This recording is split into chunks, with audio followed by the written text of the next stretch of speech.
It's absolutely astonishing how critical race theory has pervaded every institution in the federal government. And what I've discovered is that critical race theory has become, in essence, the default ideology of the federal bureaucracy and is now being weaponized against the American people.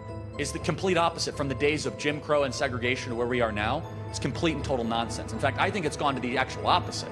I think now we are now taking the racism that once existed in the American South and now weaponizing it against people that look like the people that used to be the terrorists. Critical race theory is virtually the province of activists, Marxists, who want to examine everything and see everything through the prism of race. A disease born from the hateful halls of left-wing academia, critical race theory undermines the positive core beliefs of America by redefining the nation as an engine of oppression. And the Biden administration is pushing toxic, critical race theory and illegal discrimination into our children's schools. Critical race theory holds that the most important thing about you is your race. The color of your skin, that's who you are. Not your behavior, not your values, not your environment, your race. No! I'm so scared right now!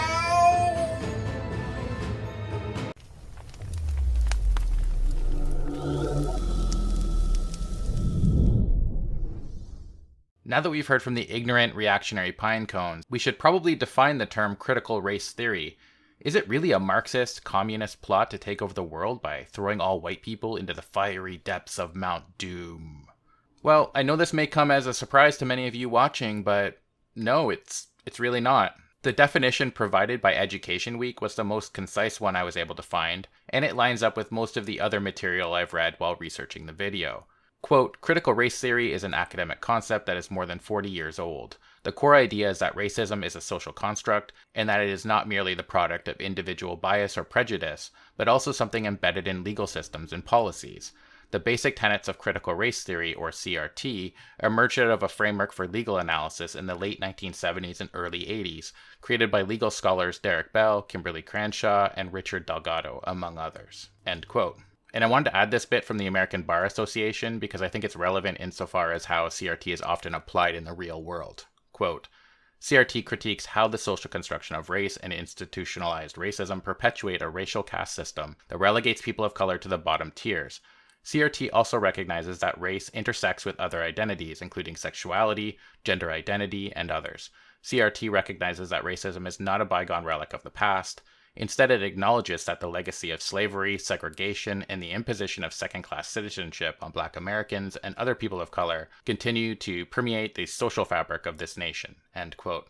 Or, like Kimberly Crenshaw, an actual law professor and someone who helped create CRT, said, critical race theory just says let's pay attention to what has happened in this country and how what has happened in this country is continuing to create differential outcomes so we can become that country that we say we are. So critical race theory is not anti-patriotic. In fact, it is more patriotic than those who are opposed to it because we believe in the 13th and the 14th and the 15th Amendment. We believe in the promises of equality, and we know we can't get there if we can't confront and talk honestly about inequality. And what are some of these differential qualities she's talking about? Here's one. A study found that car dealerships routinely, quote, quoted lower prices to white males than to black or female test buyers. In negotiations for more than 300 new cars, Chicago car dealers offered black and female testers significantly higher prices than the white males, even with identical bargaining strategies, they found, end quote. And this despite the fact that in 2016, the time that conservatives tell us is fair and equitable and that racism isn't actually an issue. Black middle-class families had $14,024 in wealth versus $149,703 for the median white household, which is another thing we should definitely be fucking looking at, right? Right? In that same article, economists concluded that, quote, the historical data reveal that no progress has been made in reducing income and wealth inequalities between black and white households over the past 70 years, end quote. Which, if you ask me, is a definite problem, and it's also something that CRT would be a good tool to use in studying why this is the case. considering that on paper at least, discriminating against black and brown people is against the fucking law. I guess if the law says it, people just follow the law and racism just disappears overnight. Yay!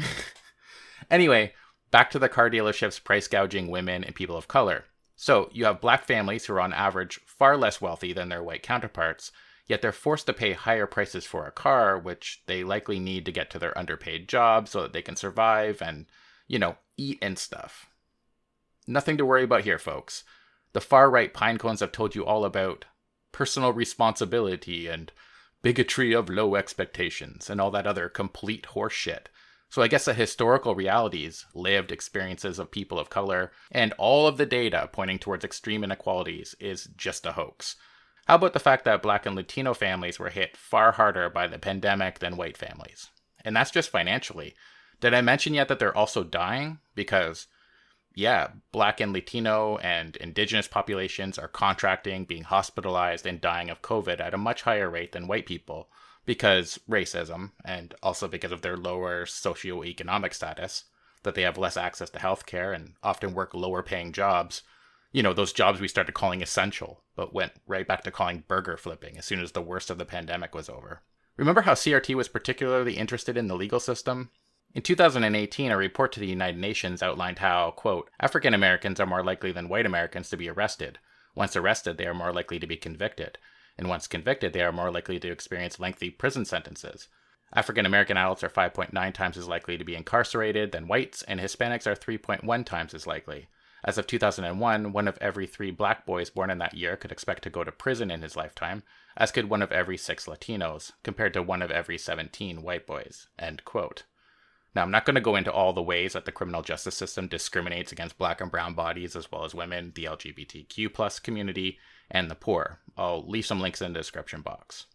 Suffice it to say, it's a lengthy list, and that includes policing, sentencing, and it's all racist as all fuck. Conservatives also like to say that they ended slavery, but America's 13th Amendment allows for slavery. And since black and brown people are far more likely to be arrested and incarcerated, guess who this practice disproportionately affects when the rubber meets the road?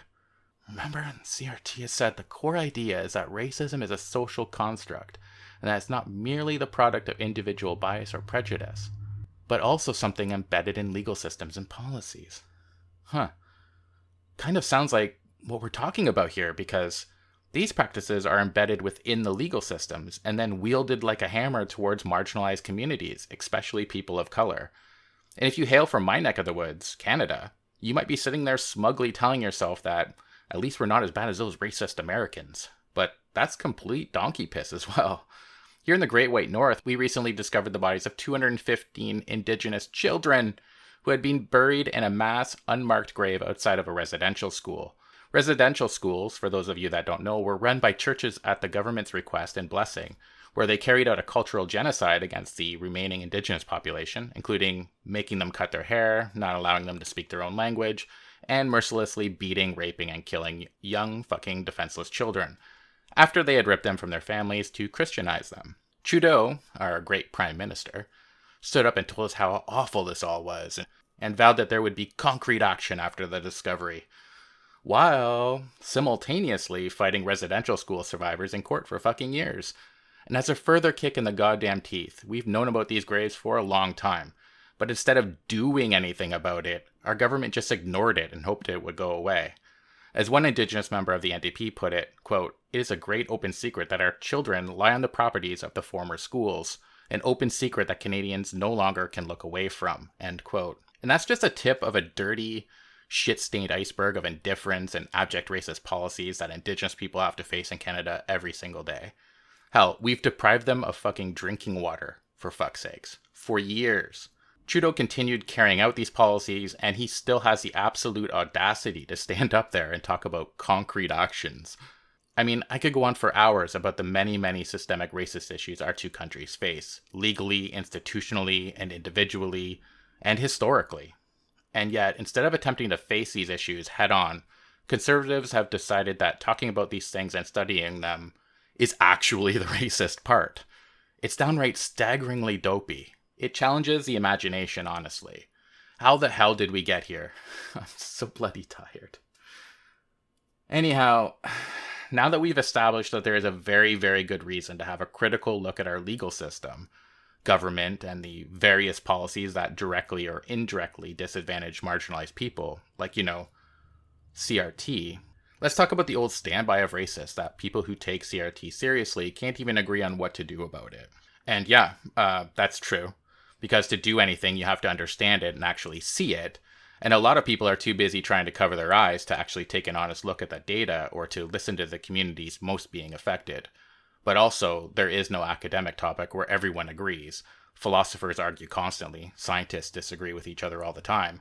That's the process. But we should be able to all agree that there's a definite goddamn problem. We might not be able to agree on what to do about human-made climate change, for example, but we should all be able to say there is a problem, and we need to be doing big somethings about it, right? Oh yeah, I forgot, conservatives deny that reality too. To wrap this whole thing up, CRT is good, actually. Until conservatives decided to shit their collective pants over it and ban it, while also positioning themselves as being the defenders of free speech, it was a relatively obscure niche academic topic. It has nothing to do with Marxism or whatever other buzzword bullshit they want to attach to critical race theory. It doesn't set out to make white people feel guilty about themselves or whatever. It's asking you to look at reality. I mean, really look at it, even if it makes you uncomfortable, and help be the solution instead of the fucking problem. It's 2021, and the fact that we're still having these same old dry, debunked conversations about PC culture, today known as cancel culture, and which doesn't account for the systems of power in place that are used to disadvantage minority groups, instead of dismissing this conservative fear-mongering nonsense and getting to the serious business of doing something about it, is frankly depressing. I mean, most of them can't even tell you what critical race theory is. Okay. What is critical race theory? Well, actually, I think it's different depending on who's teaching it and how they're teaching it. I think you can agree with that. We were taught that Christopher Columbus discovered America. Well, you and I both know that Christopher Columbus got lost. People are already living here. But there are those who are using their own ideology and their own party affiliation to go to the extreme. And that's all I'm trying to address here. But what does that have to do with critical race theory?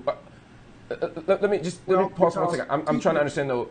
You oppose critical race theory, which I understand. I'm just asking, what is it? What is the thing you define it? Like, for example, if I said I'm against creationism, I would say creationism is X, Y, and Z, right? If I said I was against the teaching of sex education, I said, well, sex education is X, Y, and Z, and I'd have a basis for it. What is critical race theory? Well, first of all, again, I can tell you, but it's left up to you to understand. I can't make you understand. Fact of it is, the critical race theory, even on its basis, should not be taught in our schools, period. Now, if you can't understand, but what is it? And if you want to debate, well, to me, what it does, to me, my interpretation, as well as many others. No, not what it does. What is it? How do you define it? I'm just asking you to define critical race theory because my audience may not know. Well, say it obviously again. You don't know, and you haven't. I said obviously you don't know, and you haven't told your audience. But again, how I see it and how it's been received. Well, then what is it then? No, what is it then? Okay, well, I'm happy to answer that for you, but you're saying just answer. I'll tell you what. Just answer for me. Let's not get into debate. Okay, I'm waiting for you to answer. Go ahead and answer. I will. Just hold on 1 second. If someone is bitching about critical race theory, they're likely ignorant and being duped by far-right propaganda, and or they're racist as fuck and want to maintain the status quo because money and the system works for them. But we can do better. It doesn't have to be this way.